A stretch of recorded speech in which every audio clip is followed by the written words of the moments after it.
ज्यांच्या विचारांनी संपूर्ण महाराष्ट्र घडला असे अखंड भारताचे आराध्य दैवत छत्रपती शिवाजी महाराज। 32 वर्षाच्या वयामध्ये निर्लज्ज छातीने मृत्यूशी झुंज देणारे छत्रपती संभाजी महाराज, ज्यांनी शूरांना घडवलं, वाढवलं, ज्यांनी स्वराज्य निर्माण करण्याची प्रेरणा दिली तर राजमाता, राष्ट्रमाता माँसाहेब जिजाऊ। त्याच प्रकारे ज्यांनी लिहिलेल्या संविधानावरती आज आपला संपूर्ण भारत देश चालतोय ते म्हणजे भारतीय राज्यघटनेचे शिल्पकार, महामानव, बोधिसत्व डॉक्टर बाबासाहेब आंबेडकर। तसेच सर्व महापुरुषांना आणि महामातांना त्रिवार वंदन करून त्यांच्या कार्याला वंदन करून मी मानसी दीपक पंडित, विभाग कोकण, ठाणे येथून माझ्या भाषणास सुरुवात करीते। स्वप्नात भिनलेल्या ध्येय वेडा माझा, स्वप्नात भिनलेल्या ध्येय वेडा माझा, रक्ताच्या डंकाचा मारा झाला, रक्ताला डंकाचा मारा झाला, दंशुनी मला बिचारा विंचुई ध्येय वेडा झाला, दंशुनी मला बिचारा विंचुई ध्येय वेडा झाला। मित्रांनो, यशासाठी वेडेपणा आणि जिंकण्यासाठी वेळ ही अत्यावश्यक अशी गोष्ट आहे। खूप लढी मर्दानी बोती झांसीवाली राणी, खूप लढी मर्दानी बोती झांसीवाली राणी। मित्रांनो, मी आज काय इथे झांसीच्या राणीबद्दल नाही सांगणार आहे, तर अशा एका मुलीबद्दल सांगणार आहे की जिने ध्येयाच्या वेडापणामुळे, जिने यशाच्या वेडेपणामुळे इतिहास रचला आहे। हिमादास सारख्या एका गरीब कुटुंबातल्या मुलीने तब्बल 20 दिवसांमध्ये 4 सुवर्णपदक जिंकून इतिहास रचला आहे। हिमादास सारखी मुलगी जी एका गरीब कुटुंबातून येते, परंतु ध्येयाच्या आवेशामुळे आणि वेडेपणामुळे ती इथपर्यंत पोहोचू शकली आहे। लोक म्हणतात की मुली फक्त घरच्या कामासाठी असतात आणि हे मिथक असल्याचं हिमादासीने सिद्ध केलं। जरी गोष्ट एका दुर्मिळ भागामध्ये मिळणं खूप कठीण आहे, परंतु हे सिद्ध करताना हिमादास असं म्हणतायत की जर तुमचं लक्ष स्पष्ट असेल, जर तुमचं लक्ष स्पष्ट असेल तर दाट धुकेही तुमचा अडथळा ठरू शकणार नाहीत। आणि त्यामुळे आज जगातला सर्वात मोठा ब्रँड म्हणजे ॲडिडास याची ॲम्बॅसेडर म्हणून आपण हिमादासीला ओळखतो। आणि मित्रांनो, हे सगळं ती करू शकली कारण तिच्या उमेदीमुळे आणि ध्येयाबद्दल, यशाबद्दल असलेल्या वेडेपणामुळे ती एवढं मोठं काम सहजतेने करू शकली आहे।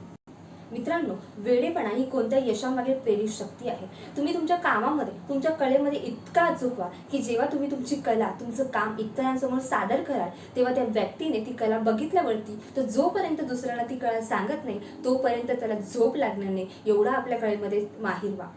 मग ती कला कोणतीही असू द्या, रॉकेट बनवण्यापासून ते नाश्ता बनवण्यापर्यंत। मित्रांनो, वेडेपणा म्हणजे नेमकी काय हो? वेडेपणा म्हणजे काय जर आपण एखाद्या मोठ्या व्यक्तीला, वृद्ध व्यक्तीला विचारलं तर तो म्हणेल वेडेपणा म्हणजे शुद्ध हरपलेला मनुष्य। परंतु आजच्या तरुण पिढीला विचारलं की वेडेपणा म्हणजे काय, तर तो काय म्हणेल वेडेपणा म्हणजे प्रेमात वेड होणं। परंतु त्याच तरुण पिढीला मला सांगावंसं वाटतंय की वेडेपणा म्हणजे तुमचा प्रेमातला वेडेपणा तुम्हाला लग्न मंडपात नेईल, परंतु ध्येयाचा वेडेपणा तुम्हाला हिमालयासारख्या उंच शिखरावर नेईल, UPSC MPSC सारख्या स्पर्धा परीक्षेत नेईल आणि अशक्य गोष्टी शक्य करण्याच्या जगात नेईल। मित्रांनो, खरा वेडेपणा म्हणजे अनुरूपतेच्या मर्यादेतून बाहेर पडणं, अशक्य गोष्ट शक्य करणं आणि जीवनातल्या यशाचा मार्ग पुन्हा परिभाषित करणं। मित्रांनो, वेड व्हायचंच असेल तर छत्रपती शिवाजी महाराजांच्या मावळ्यांसारखं व्हा। अरे, वेड व्हायचंच असेल तर सैनिकांसारखं व्हा, जे देशासाठी आपल्या प्राणाची आहुती द्यायला नेहमी तत्पर असतात। मित्रांनो, अपयश ही यशाची पहिली पायरी आहे आणि याच अपयशाबद्दल बोलताना मला एवढं म्हणावंसं वाटते की तुम्ही स्वतःला एवढं मोठे लक्ष द्या, तुम्ही स्वतःला एवढी मोठी जिद्द द्या की त्या उत्कंठेच्या यशात बदलण्यासाठी तुम्हाला वेडं होता आलं पाहिजे।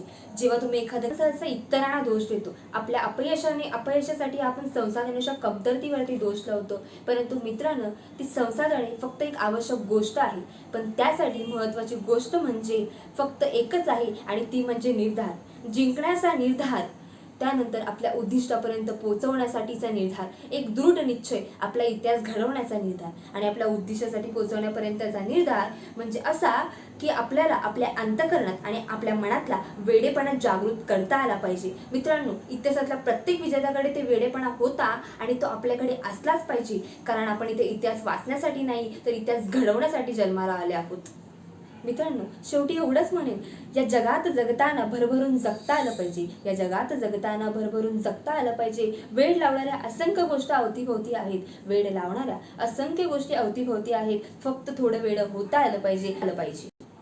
सूर्याचं उगवणं, कळीचं फुलणं, ब्रह्मराचं गुंजणं, वाऱ्याचं झुळझुळणं मनसोक्त अनुभवता आलं पाहिजे, फक्त वेड होता आलं पाहिजे, फक्त वेड होता आलं पाहिजे। ध्येयवादी नक्की असावं, पण त्यासोबत अपयशी पचवता आलं पाहिजे। अरे, कसं हुकवून देईल ते ध्येय बरं, पाठलाग स्वप्नांचा करता आला पाहिजे। अरे, कसं हुकवून देईल ते ध्येय बरं, पाठलाग स्वप्नांचा करता आला पाहिजे। फक्त थोडं वेड होता आलं पाहिजे, फक्त थोडं वेड होता आलं पाहिजे। धन्यवाद।